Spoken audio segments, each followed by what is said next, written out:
দেখো, এসএসসি 2026-27 ব্যাচের জন্য আজকের বিষয় হচ্ছে ধারা বা সিরিজ অধ্যায় 13 অনুশীলনী 13.2-এর এমসিকিউ প্র্যাকটিস একটি ডাক এখানে দেওয়া আছে। দেখো, সেটি হচ্ছে তোমার যে 2 যোগ এ যোগ বি যোগ সি যোগ হচ্ছে 162 গুণোত্তর ধারাভুক্ত হলেই সাধারণ অনুপাত কত? ঢাকা বোর্ড 2024 সালে এসএসসি পরীক্ষায় এটি প্রশ্নটি এসেছিল। তাহলে দেখো, এখানে তথ্য ব্যাখ্যা আমি লিখে রাখছি যে এখানে গুণোত্তর ধারার প্রথম পদ এ আমরা জানি, দ্বিতীয় পদ এ আর, তৃতীয় পদ যদি তোমার সি এবং হচ্ছে তোমার চতুর্থ পদ দেখো, প্রথম পদ এ, দ্বিতীয় পদ হচ্ছে তোমার বি, দ্বিতীয় পদ হচ্ছে আর সি, তৃতীয় পদ বা চতুর্থ পদ হচ্ছে তোমার তৃতীয় পদ হচ্ছে তোমার এ, প্রথম পদ এ, দ্বিতীয় পদ হচ্ছে এ আর সমান এ, তৃতীয় পদ হচ্ছে তোমার বি, চতুর্থ পদের মান হচ্ছে তোমার দেখো সি, এখানে চতুর্থ পদ সি হবে এবং পঞ্চম পদ হয় তোমার আর টু দি পাওয়ার কথা দেখো 4 = 162। তাহলে আমরা এইগুলেন পদ তুমি এইভাবে লিখতে পারো তোমাদের ব্যাখ্যার জন্য। আমি তাহলে এখানে লিখতে পারি, অতএব দেখো প্রথম, দ্বিতীয়, তৃতীয়, চতুর্থ, পঞ্চম, অতএব গুণোত্তর ধারার পঞ্চম পদ তুমি যদি লেখো যে গুণোত্তর ধারার শর্টকাট পঞ্চম পদ আমরা জানি এ আর টু দি পাওয়ার 4।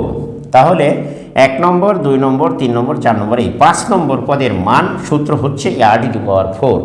অর্থাৎ প্রশ্ন অনুসারে আমরা লিখতে পারি বা প্রশ্ন মতে আমরা সেটা লিখতে পারি। দেখো, এ আর টু দি পাওয়ার 4 = 162 বা এইখানে আমরা দেখো এর মান কিন্তু দেওয়া আছে দাঁড়ায় 2, আর এর মান আর টু দি পাওয়ার 4 162 বা আমরা যদি লিখি আর টু দি পাওয়ার 4 ভাগ দিই 162/2, তাহলে 81 আর টু দি পাওয়ার 4 বা দেখো আমরা লিখতে পারি আর টু দি পাওয়ার 4 = 3 উপরে যদি আমরা 4 দিই তাহলে কিন্তু এই 81কে ভেঙে দেখো এখানে 81কে তুমি উৎপাদকে বিশ্লেষণ করতে পারো।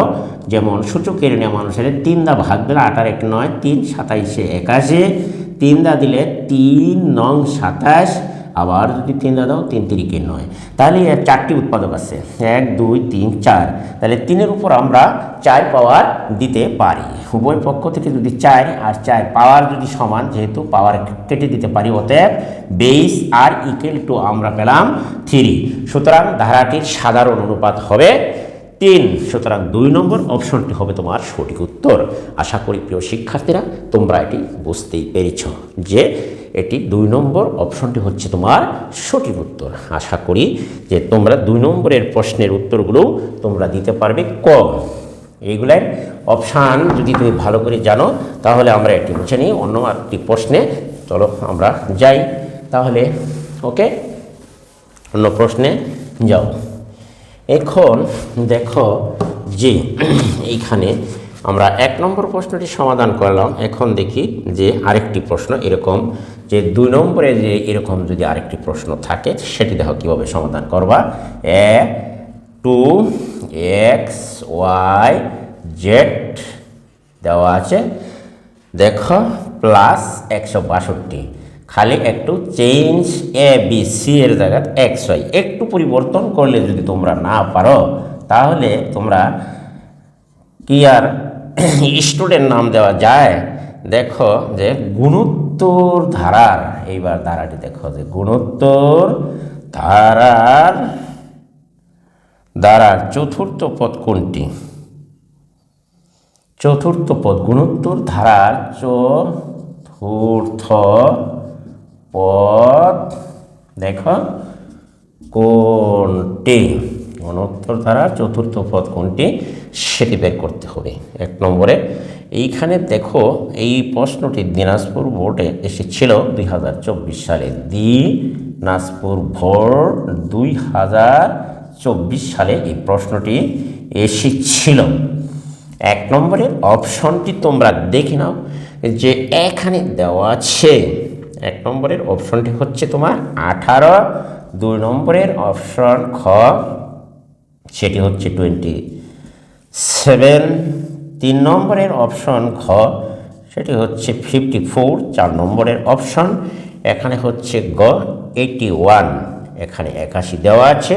তাহলে আমরা দেখি, দেখো যে তথ্য ব্যাখ্যা করি আমরা এখানে। দেখো তথ্য ব্যাখ্যা তোমরা যদি একটু ভালো করে খেয়াল করো তাহলে তোমাদের যে পাঠ্য বইয়ের 13.2 অনুশীলনী এবং তার সামনে কিছু এক্সাম্পল বা উদাহরণ দেওয়া আছে সবগুলি অঙ্ক তোমরা করতে পারবে। একটু মনোযোগ দাও। দেখো এখানে গুণোত্তর ধারার যে গুণোত্তর, এখানে গুণোত্তর ধারার দেখো প্রথম পদ এ সমান 2 দেওয়া আছে। এখানে গুণোত্তর ধারার প্রথম পদ এ সমান 2 দেওয়া আছে। তাহলে গুণোত্তর ধারার অতএব গুণোত্তর ধারার দ্বিতীয় পদ তাহলে হবে তোমার এ আর সমান তোমার এক্স, অথবা এক্স ইকুয়াল টু এ আর লিখতে পারো। দ্বিতীয় পদ এক্স ইকুয়াল টু এ আর। সুতরাং গুণোত্তর ধারার তৃতীয় পদ ওয়াই, তাহলে তৃতীয় পদ ওয়াই ইকুয়াল টু আমরা তৃতীয় পদ হইলে এ আর টু দি পাওয়ার 2 লিখতে পারি। কারণ হচ্ছে যে আমরা তো জানি যে গুণোত্তর ধারার এনতম পদের সূত্র হচ্ছে তোমার a r to the power n minus 1, a r to the power n minus 1। যখন তোমার তৃতীয় পদ হবে n এর মান যদি তুমি 3 বল তাহলে 1 বাদ গেলে এ আর স্কোয়ার আসে। ওকে, আশা করি বুঝতে পেরেছ। তাহলে দেখো যে এইখানে প্রথম, দ্বিতীয়, তৃতীয়, চতুর্থ পদ, তাহলে এই সুতরাং গুণোত্তর ধারার চতুর্থ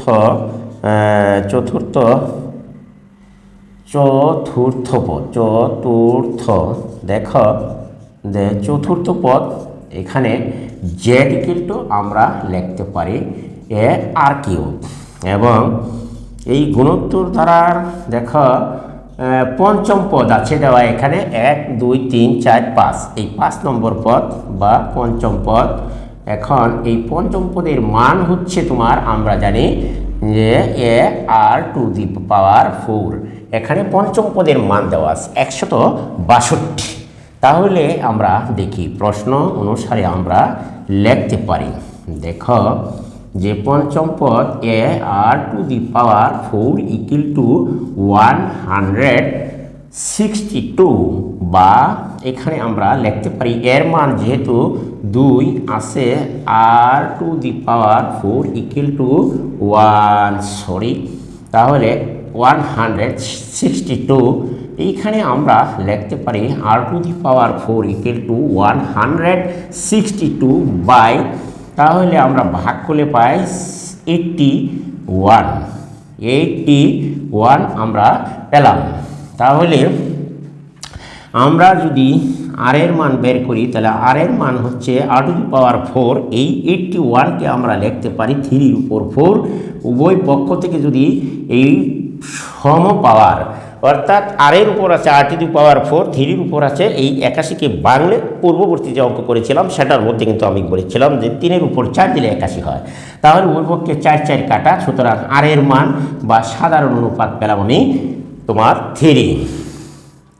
এখন আমার কাছে যে প্রশ্নটা সেখানে হচ্ছে যে গুণোত্তর ধারার চতুর্থ পদ কত, তাহলে 1 নম্বর, 2 নম্বর, 3 নম্বর, এই 4 নম্বর অর্থাৎ জেড এর মান তোমার বের করতে হবে। তাহলে গুণোত্তর ধারার চতুর্থ পদ জেড ইকুয়াল টু, সুতরাং গুণোত্তর ধারার দেখো এইখানে যে গুণোত্তর ধারার চতুর্থ পদ, গুণোত্তর ধারার চতুর্থ পদ দেখো এখানে Z equal to A R cube, Z সমান এ আর কিউব।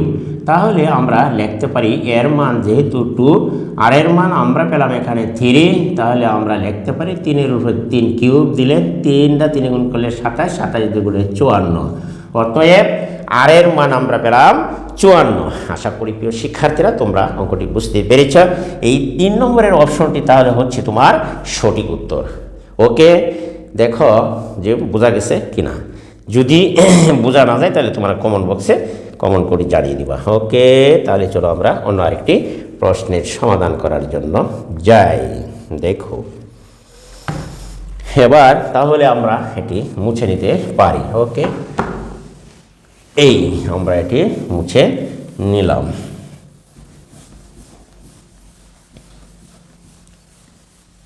ওকে, এখন তুমি দেখো যে 3 নম্বরের প্রশ্নটি, অর্থাৎ 3 নম্বরে যে প্রশ্নটি আছে সেটি হচ্ছে যে 1/√3 মাইনাস তোমার 1 plus √3 up to minus dot dot দেওয়া আছে। দ্বারাটির সাধারণ অনুপাত কত? এই দ্বারাটির সাধারণ, দেখো সাধারণ অনুপাত কত সেটি কিন্তু বের করতে হবে। দ্বারাটির সাধারণ, রাজশাহী বোর্ড 23 সালে এই প্রশ্নটি এসেছিল। রাজশাহী বোর্ড 23 প্রশ্নটি পরীক্ষায় এসেছিল এসেছে 2000। ক নম্বরের অপশন সেটা হচ্ছে 1/√3, 1/3 সেটা হচ্ছে কয়ের অপশনটি হচ্ছে -3। খ নম্বরের অপশন তোমার -1। 3 নম্বরের যে অপশনটা হচ্ছে সেটা হচ্ছে তোমার -√3। 4 নম্বরের অপশন সেটা হচ্ছে তোমার √3। আশা করি তোমরা এটুকু বুঝতে পেরেছ। এখন আমার তথ্য ব্যাখ্যা দেওয়া আছে 1/√3 -1 plus √3 minus up to dot দ্বারাটির সাধারণ অনুপাত কত?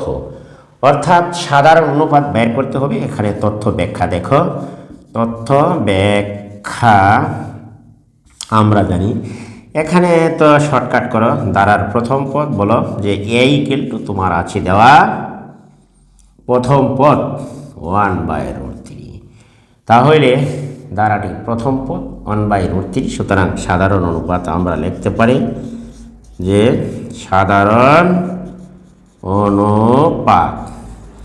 অনুপাত আর দ্বিতীয় পদ মাইনাস হইল প্রথম পদ, তাহলে আমরা ভাগ করতে পারি -1 গুণ দিয়ে উল্টাই দাও, 1 গেল নিচে কাটা, তাহলে আমার অবশিষ্ট রইল -√3। আশা করি প্রিয় শিক্ষার্থীরা এটি 3 নম্বর অপশনটি হচ্ছে তোমার সঠিক উত্তর। তোমরা বুঝতেই পেরেছ। এটি কিন্তু তুমি আরও শর্টকাট পদ্ধতিতে করতে পারবে। আমি কিন্তু পূর্ণাঙ্গ অঙ্কগুলি করে তোমাদেরকে বুঝিয়ে দিচ্ছি কীভাবে তোমরা ফলাফল বের করবে পরীক্ষায়, তাহলে তোমরা আরও শর্টকাট করতে পারবা। তাহলে চলো আমরা এটি মুছে নিই, অন্য একটি প্রশ্নের সমাধানে যাই। এটি হয়তো একেবারেই সহজ, পানির মতন সহজ। ওকে, দেখো তাহলে দেখো যে আমরা যাই অন্য একটি প্রশ্নের সমাধানে। গুণোত্তর ধারাটির সাধারণ অনুপাত কত?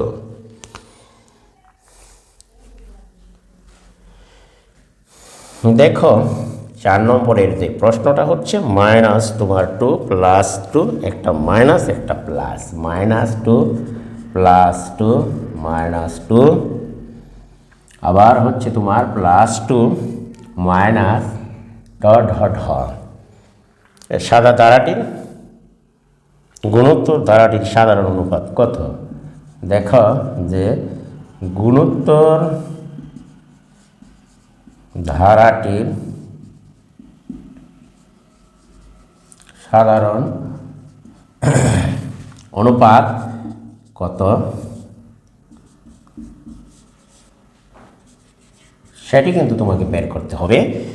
এই প্রশ্নটি তোমার দেখো চট্টগ্রাম বোর্ড এসেছিল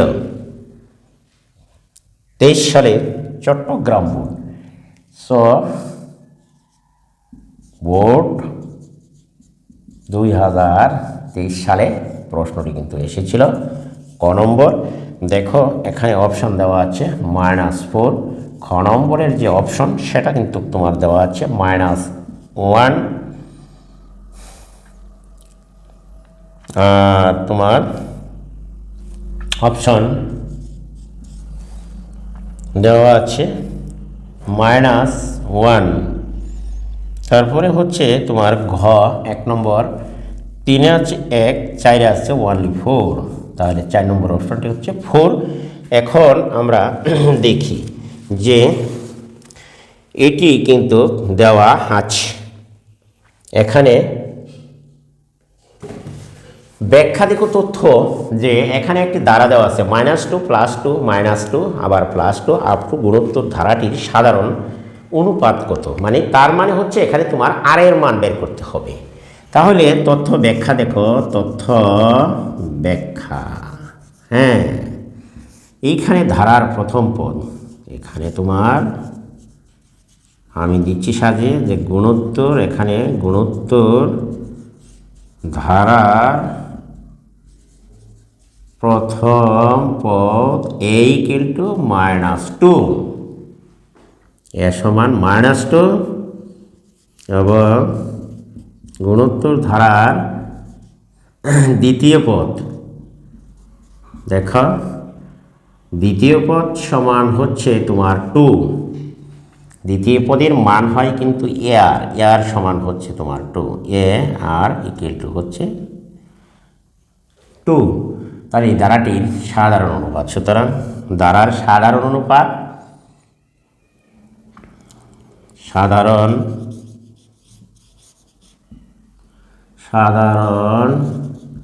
অনুপাত সমান দ্বিতীয় পদ বাই প্রথম পদ। দেখো দ্বিতীয় পদ বাই হচ্ছে তোমার প্রথম পদ, তাহলে দ্বিতীয় পদ এখানে হচ্ছে তোমার এর, আমি ভেঙে ভেঙে করে দিচ্ছি, আর এইখানে দ্বিতীয় পদের মান 2, দ্বিতীয় পদ এর মান হচ্ছে তোমার 2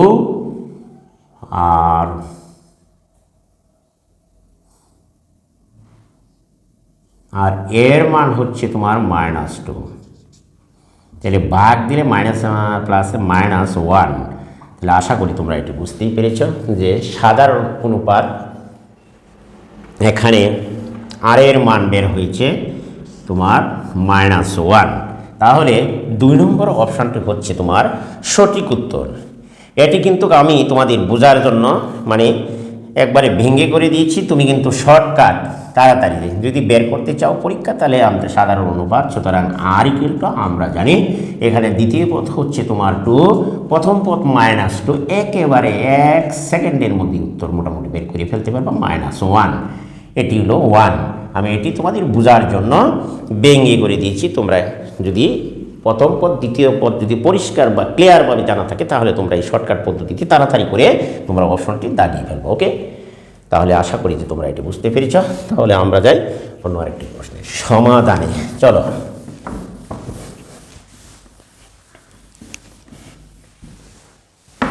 দেখো,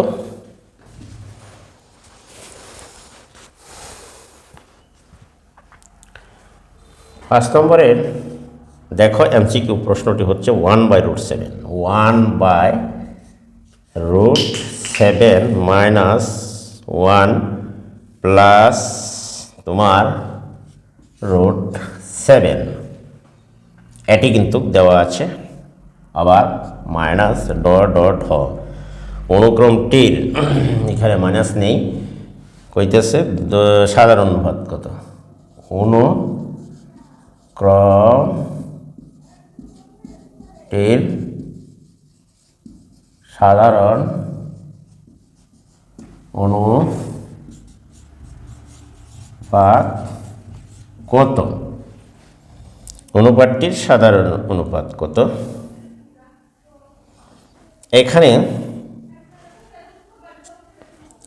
দেখো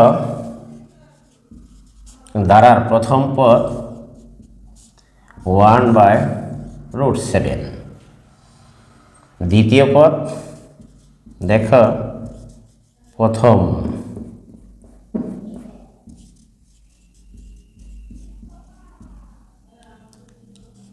দ্বিতীয় পদ -1।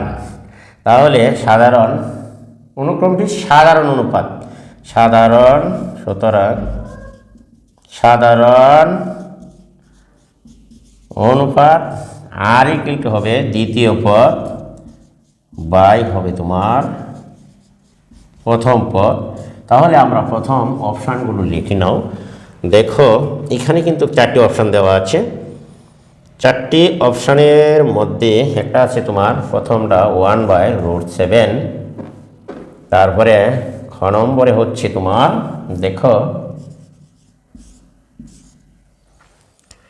-1/√7, গ নম্বরের অপশান (1/√7) আর গ -√7 দেওয়া আছে। এইখানে 4টি অপশন দেওয়া আছে।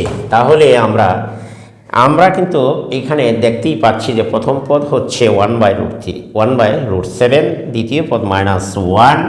তাহলে আমরা এইবার আমাদের সূত্র ইউজ করি বা ব্যবহার করি সাধারণ অনুপাতের সূত্র, যে দ্বিতীয় পদকে প্রথম পদ দ্বারা যদি তুমি এখানে ভাগ করো, যে কোনো ধারা গুণোত্তর ধারা ভুক্ত হয় যে দ্বিতীয় পদ দ্বারা প্রথম পদ দ্বারা দ্বিতীয় পদকে যদি তুমি ভাগ করো তাহলে সাধারণ অনুপাত পাওয়া যায়। দ্বিতীয় পদ আমরা লিখে রাখছি, আর হলো প্রথম পদ বাই, তাহলে দ্বিতীয় পদ হচ্ছে -1, প্রথম পদ √7, 1/√7 -1 গুণ, তারপরে গুণ দিয়ে উল্টিয়ে দাও √7, নিচে এলো 1, তাহলে আমরা লিখতে পারি √7। আশা করি তোমরা এটি বুঝতেই পেরেছ যে এটি 4 নম্বরের অপশনটি হচ্ছে তোমার সঠিক উত্তর। ওকে, তাহলে প্রিয় শিক্ষার্থীরা, আজকে আমি তোমাদের সকলকে ধন্যবাদ জানিয়ে এখনই আমার ক্লাসটি এখানে শেষ করছি। আল্লাহ হাফেজ। তার আগে একটি কথা বলে যাই, যদি আমার ভিডিওটি তোমাদের কাছে ভালো লাগে, যদি মনে করে উপকারী, তাহলে অবশ্যই যারা এখন আমার চ্যানেলটিকে সাবস্ক্রাইব করো নাই তারা অবশ্যই আমার চ্যানেলটিকে সাবস্ক্রাইব করে দেবা এবং পাশে থাকা বেল আইকনটি অন করে দেবা, যাতে কোনো ভিডিও আপলোড করার সাথে সাথে তোমার কাছে পৌঁছে যায়। ভিডিওটি বন্ধু বান্ধবের কাছে শেয়ার করে দেবে, একটি কমন একটি লাইক অবশ্যই করে দেবা। আজকে আমি এখান থেকে বিদায় নিলাম। আল্লাহ হাফেজ। সকলেই ভালো থাকো। ওকে।